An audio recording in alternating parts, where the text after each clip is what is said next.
Sementara itu, pemirsa, kalangan pelaku usaha di Bali berharap kondisi ekonomi yang belum juga membaik saat ini pemerintah bisa memperpanjang pemberian stimulus.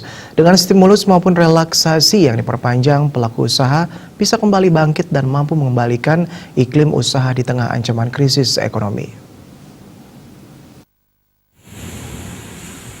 Ketua Badan Pengurus Daerah BPD Himpunan Pengusaha Muda Indonesia HIPMI Bali, Pande Agus Parmanawidura membenarkan adanya prediksi pengamat ekonomi yang menyebutkan bila terjadi krisis ataupun resesi ekonomi di kuartal ketiga 2020, maka akan rentan berimbas pada meningkatnya jumlah pemutusan hubungan kerja PHK, utamanya bagi sektor pariwisata di Bali.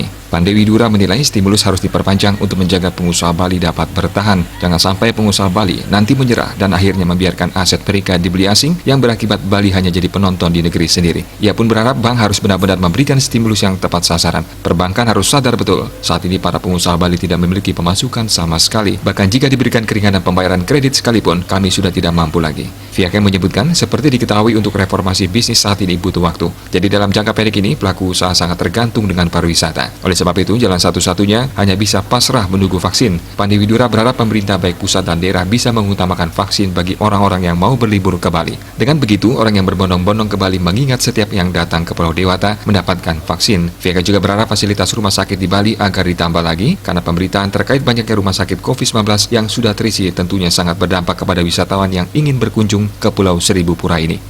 Wartawan Bisnis Bali melaporkan.